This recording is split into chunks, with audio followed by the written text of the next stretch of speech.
Welcome back to the channel, it's Andy, we're back with FM23 and IFK Goteborg, and today we're going to finally break the duck against Malmo. We're at home, we're level on points, and we've lost to them in the last 4 meetings in 90 minutes. Today that's going to change, we are finally going to beat them for the first time since the very first season. Just the one game today. Last time we successfully defended the Swedish Cup, so we have won that for a second successive season. We're trying to win our title back after Malmo beat us last year, so this is one way we're going to do it. If we can beat Malmo, then we'll be a step closer to doing that. Malmo were the only team that beat us last season twice, and didn't lose any other games. So yeah, if we beat Malmo, that puts us in a good place. If you're enjoying the videos, as always, drop a like, leave comments, and subscribe if you haven't, or if you're new, turn notifications on, check out the second channel down below.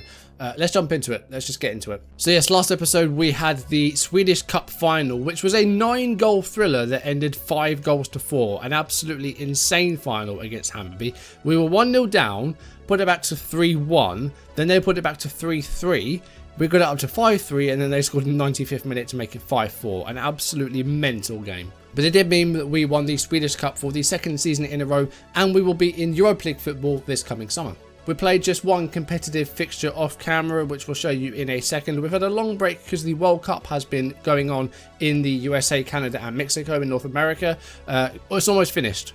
Second semi-final is currently being played now, and Uruguay are losing 1-0 to Italy. France have booked their place in the final for the 3rd straight tournament, and they will face either Uruguay or Italy in the final. Let's just have a look at what happened in the World Cup then. So any surprises, any new teams? Burkina Faso in their first World Cup, but they didn't get out of their group. DR Congo also get into their first World Cup. Who else do we have? Any other ones? Syria were in the World Cup. They lost both their games though. There's Panama. Venezuela managed to get through to the next round. Egypt got through. Uzbekistan made the World Cup. Cape Verde got a point, and it's enough to get them through to the next round. And there's Iraq as well. Jamaica, some big sides going out as well. Denmark went out to Cape Verde because they drew 1-1, and some returning sides as well, like Jamaica. If we look at the tree, we can see that England lost to Poland in the second round, so not a good World Cup at all for the Three Lions. I just want to see how Sweden did. Sweden got to the quarterfinals, so they got a step further than England did. They beat Poland 3-0 in the third round, so in the round of 16, so they actually got 2 steps further than England did. They drew Italy, though, in the quarterfinals and lost on extra time, so that's unfortunate for the Swedes. They actually came back from 2-0 down to equalise 2-2, but then Raspadori scored in extra time for the Azzurri. So a good showing for Sweden there. Alex Isak getting both their goals. But with the second semi-final currently underway, it is almost wrapped up. So next episode we'll have a look at actually who won the World Cup. France are in the final. They'll face either Uruguay or Italy. Now, unfortunately, in our one and only game we played off camera, we lost. We lost 1-0 to IFK. It was a really, really poor match. They had just 1 shot on target. We weren't much better. We had 2 disallowed goals, but a red card. It just really was not our day. And after a perfect start of, I think, 11 wins out of 11, our 12th game ended in a 1-0 loss.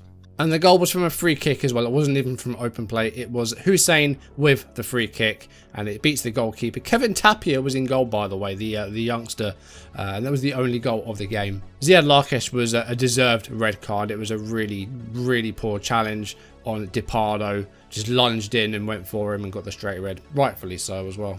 Yeah, unfortunately with the World Cup underway, it meant that some of our players weren't quite back from international duty. For example, Pontus Dahlberg, the goalkeeper, which did mean that Tapia played his first game in goal. The 19-year-old Chilean goalkeeper has got great potential. He is going to be a star player for us in the future. So that has made us getting a result over Malmo even more important, because we are currently on exactly the same record. Malmo have lost just once, and that was away to Djurgårdens. We've lost just once. That lost to AIK. We've scored 2 more goals, but we have conceded 6 more. So our goal difference is slightly worse. But if we can beat Malmo today, we'll open that gap to 3 points, and that is a big chance to really try and take hold of this league. We are just 6 points ahead of Elfsborg as well. They have won 9 out of 12, so they are doing well as well. Transfer window will be opening again in a couple of weeks, so we will have a look at the players that we brought in next episode. We've spent a little bit of money, tried to get some more youngsters in, just to really try and fill out those youth teams. And, you know, loan players out, build up the teams around us and make sure they get homegrown in 3 years. Hopefully by then they'll be good enough to really feature in the team permanently for us. It's a must-win game. We need to end this hoodoo. and I really hope we can do it today. Larkesh will be suspended after his red card against AIK, so Anders Tronsen will start at left back, of course. Hausner is also struggling for fitness, so that does mean that Larsen will play at right back. Sebastian Olsen, I have set him for release. He's got well, less than 6 months left on his deal and not really good enough to feature for us anymore. He's surplus to requirements, so Olsen will be leaving at the end of the season. Elias Hagen is out for a couple of weeks with a groin injury. Backup keeper Lino Kasten's also out, so that is why Tapia is playing. It does look like we now have most players back from international duty, so that's good. Dahlberg's back in goal. Fredrik Nissen's back in the side. Kuzu will go back alongside Melvin Berg, who's playing in centre mid while Hagen's injured. Diagno and Peñalosa will keep their places out wide. Kulikov and Olivieri will start up top together. Okay, this is a big rivalry, and they've got our number. They've beaten us in the last 4 meetings in 90 minutes. We haven't won since the opening season, and it's about time we got that result. So fingers crossed we will get it today. This will give either side some momentum going into the second half of the season. Here comes Bejmo though. Marcus back to Bejmo, his Longstaff, and goes for goal. It's just over, but first chance goes Malmo's way. Here comes Manu Sanchez. Can we take the ball off of him, please? Stop him from crossing. Here's Peña. Minda, Longstaff's going to go for goal and scores. 17 minutes, it's 1-0 Malmo, and we're back to this again. I don't know what it is about Malmo. Like, in terms of talent, I think we're pretty well matched, but we just can't seem to beat them. And it's Sean Longstaff, the former Newcastle man, that gets the goal.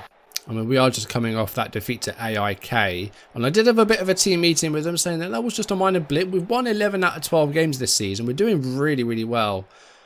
So, you know, hopefully we can keep things going. Kuzu, oh, that's not good. Here's Minda. It's going to be 2. Oh, no. It was deflected, actually. Nissen did well to block that. We need to reply, and we need to reply quickly. And also, deal with this corner kick, please. Okay. Well headed away by Victor Larsen. Peña's going to let that roll out for a throw. 20 minutes. 1-0 down already. Not the greatest of starts. Possession is not amazing. 3 shots, none on target. Not really much to shout about so far, but we have a corner kick here, 26 minutes on the clock, and there's Tronsen's on it. Can we equalise here? Tihi has put it out for a corner kick on the other side. His name's Tihi. I bet he found it funny when Malmo scored. He was really Tihiing, wasn't he? Tronsen this time from the other corner flag, and it's headed away by Peña. Here's Manas Kuzu. Bungsbo could maybe have a go from range there, but he finds Peñalosa, and he was offside. He came back from an offside position. I am going to really try and give the game to them. I'm going to push those lines up and counter press. And just really try and give the game to them here. And now Diagno's picked up a knock as well. We'll try and get him through to half time. But we haven't played especially well. Got a couple of shots on target, but no big chances. And we'll go into half time a goal down. You know, a couple of little bits here and there, a couple of opportunities, but nothing major. I mean, the second period of that first half, we offered nothing at all. I'm going to go for a hands on the hips. It was a disappointing first half considering we were against a rival. Diagno is going to come off. He is struggling. So Eman Markovic will play on the left-hand side. And Kulikov is going to come off for Abdullahi because these two just play better. And Kulikov hasn't scored enough goals this season. Into the second half we go. We go for an instant fire-up shout. And let's see if we can get back into this game nice and early in the second half. Why is Diagno still on the pitch? I took off Peñalosa. It's the swapping of the wide men. It's confused me. Oh, that's really annoying. I took off the wrong man. I did not want to take off Peñalosa. Do you know what? Just because we've done that, Melvin Berg's going to move to the right-hand side, and we're going to make our third sub. Alstrom's going to come on for Diagno. Immediately early on in the second half. If Diagno scores now, I'm going to be mad. Okay, he skied it. Okay, he's coming off. I can't believe I did that. It's the swapping of the wide men and it's confused me.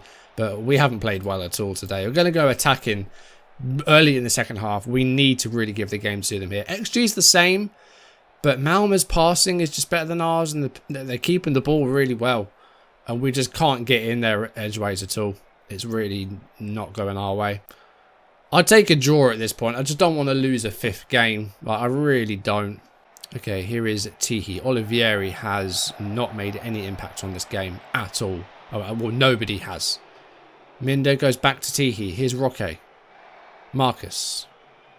We need to start pressuring them, and we're just not doing that. Manu Sanchez has got space. And here's Zidane. And where is the keeper going? Pontus! I don't know where he was going. He was going on an adventure. It's 2-0. I'm berating because this is not the effort I want. We need to beat these guys, and we're just not doing it. And then we go and do this. Look at this. I don't know where the right back is, and I don't know where Pontus Dahlberg's going. It's just an absolute shit show. You've got options on the right. Use them. Kuzu. Oh, Abdullahi's done well to win the ball back there. Well done. Kuzu. Markovic. Header. Bullet header. 2-1. There we go. We've finally got a goal in the game. It's Eman Markovic who came on for the second half. And Abdullahi did really well to win the ball back there in their 18-yard box. And then Kuzu with the cross. Markovic with the header. That's what we want to see. I'm going to go for a fire-up shout after that. Can we now equalise and rescue a point? We're going to corner kick to defend here. Zidane's going to put this in for Malmo. We have one more instance to make subs as well, which we'll probably try and leave for that last 10 minutes. And the header off the bar by Rock. Right, 83 minutes. Let's make those last changes. Melvin Berg's going to come off. And who's going to come on for the right-hand side? I don't really think... I guess it's going to have to be Luis Mena. He's very inexperienced, but it's going to have to be him. And Kuzu's going to come off for Colander. That's going to be our changes made. Do you know what? I'm going 3 up top. I'm going 3 up top because Mena can play centre forwards. About 7 minutes plus injury time to try and rescue a point here. Or either that or lose a 5th game in a row against Malmo. And we've still got to face them away from home this season as well. So I will not be looking forward to that. And this will put them 3 points ahead of us and will be back-to-back defeats after winning the first 11 games of the season. So that is not good news at all. Here's Marcus. And Olivieri intercepts but immediately loses the ball again. Kuzu heads forward. Here's Chalish. And Mind is going to get there first. And it's going to be 3-1. Oh no. Good block by Bangsbo. Johnson with a free kick. Frederick Nissen could get on this. He doesn't know. Have we got a penalty? It's a penalty! Lammers with a handball. He's been booked. And in the 89th minute, who is it? It's Eman Markovic. He's got a chance to equalise from the spot here with a minute left of normal time. The goalkeeper saved it. The goalkeeper saved the penalty. That's about the 5th penalty save we've had this season. That is just ridiculous. Mena. Colander. Markovic. Was he onside? I think he was onside. No, he wasn't. He was offside. Why did you miss the penalty? Why are you showing me it again? Samuel went the right way. I think that's the 5th penalty save we've had this season. I'm so annoyed. We're in injury time, 5 minutes. I've gone for another berate. I can't believe we're going to lose again. I can't... What is with this team? Jesus Christ. I mean, we didn't play well enough. Well, there's the big spike in the XG from that penalty miss. 2.15 to 1.56. But Malmo's passing was better than ours. They kept the ball really well. They only had 3 shots on target. And the second goal was a joke. Dahlberg just straying out of nowhere. Larson had a terrible game. The centre forwards just weren't in the game enough. Peñalosa wasn't good enough. Kulikov wasn't good enough. Melvin Berg hasn't really picked up much form this season. I don't know what it is about Malmo. That's the 5th game in a row that we've lost against them. Oh, it's so annoying. And the penalty as well. 89th minute penalty. And the keeper goes the right way. I can't believe how many penalties we've failed to score this season. There's been so many missed penalties. And like, because we've still been winning games, it won't really affect our position. But in terms of like our XG compared to goals, we can have a look at that, I guess. This is ridiculous. Look at Malmo's XG compared to their goals. They've scored 32 goals. According to the XG, they should have only scored 23 goals. So they've essentially scored 9 more goals than they should have done. We're only at 1.55, so the penalties actually haven't made much difference. But look at the non-penalty expected goals. We've scored 33. We're only expected to score 25. So we're doing well in that respect. Looking at the XG story, we should have 4 more points than we should have. So we should have beaten probably AIK, and we probably should have gotten a draw against Malmo. But look at Malmo.